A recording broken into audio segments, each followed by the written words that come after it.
مرتبہ پھر کہہ دے سبحان اللہ۔ یہ ہماری خوش نصیبی ہے کہ اللہ تعالیٰ نے ان جیسی خوبصورت ہستیوں کا سایہ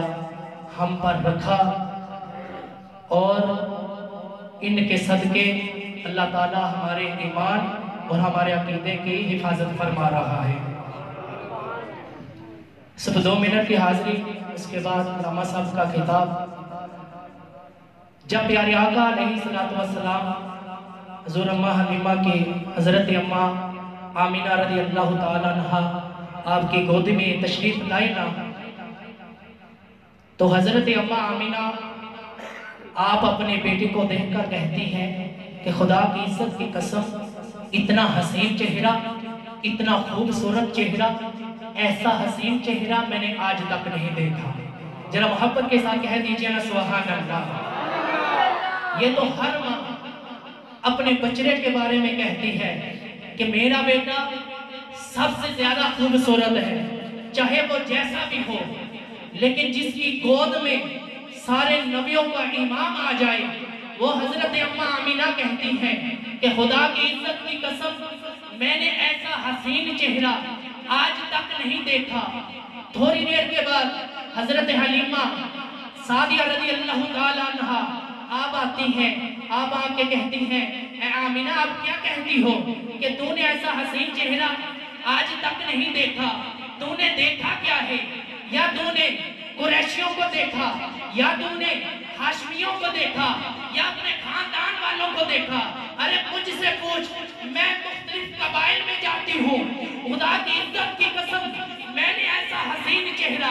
آج تک نہیں دیکھا۔ تھوڑی دیر گزرتی ہے، آپ کے دادا جان حضرت عبد المطلب تشریف لاتے ہیں، آپ آ کے ارشاد فرماتے ہیں آمینہ آپ کہتی ہو کہ میں نے نہیں دیکھا، حلیمہ آپ کہتی ہو کہ میں نے نہیں دیکھا، تو نے دیکھا کیا ہے؟ یہ تھوڑا سا خاندان، یہ تھوڑے سے قبائل، ارے مجھ سے پوچھ، میں تجارت کرنے کے لیے مختلف ممالک میں جاتا ہوں، کبھی تجارت کرنے کے لیے عراق جاتا ہوں، کبھی تجارت کرنے کے لیے مصر جاتا ہوں، مجھے اس رب کی عزت کی قسم میں نے ایسا حسین چہرہ آج تک نہیں دیکھا۔ میرا رب بول اٹھا، میرے رب نے ارشاد فرمایا جبریل چھیتی کر زمین کی طرف جا،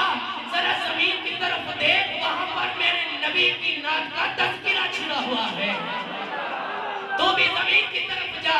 جا کر تو بھی کچھ کہے۔ تو جبریل آتے ہیں، عرض کرتے ہیں اے آمینہ آپ کہتی ہو کہ میں نے نہیں دیکھا، حلیمہ آپ کہتی ہو میں نے نہیں دیکھا، اے عبد المطلب آپ کہتے ہو کہ میں نے نہیں دیکھا، آپ نے دیکھا کیا ہے؟ یہ تھوڑا سا خاندان، یہ تھوڑے سے قبائل، یہ تھوڑا سا زمانہ، ارے مجھ سے پوچھو، میں ہر نبی کا زمانہ دیکھ کر آیا ہوں۔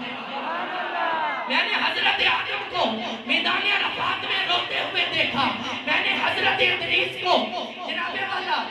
درخت میں کٹتے ہوئے دیکھا، میں نے حضرت یونس کو مچھلی میں جاتے ہوئے دیکھا، میں نے حضرت ابراہیم کو آگ میں جاتے ہوئے دیکھا، میں تو اسے بھی دیکھ کر آیا ہوں جس کے عشق میں زلیخا مست ہو گئی تھی۔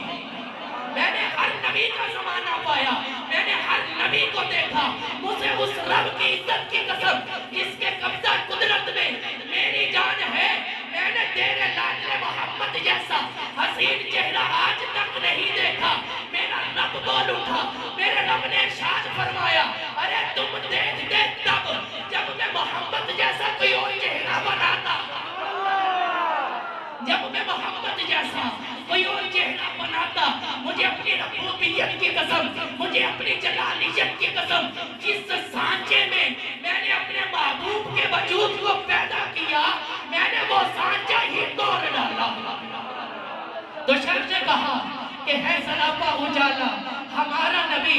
ہے سراپا اجالا ہمارا نبی، رحمت حق کا آلہ ہمارا نبی، جس کا کونین میں کوئی فانی نہیں ہے، وہ جگ سے نرالا ہمارا نبی، یتیم و ضعیفوں کا فریاد رس بے کسوں کا سہارا ہمارا نبی، اب کوثر پیئیں گے تو صرف اس لیے ہم کو دے گا پیالہ ہمارا نبی، آمینہ کا دلارا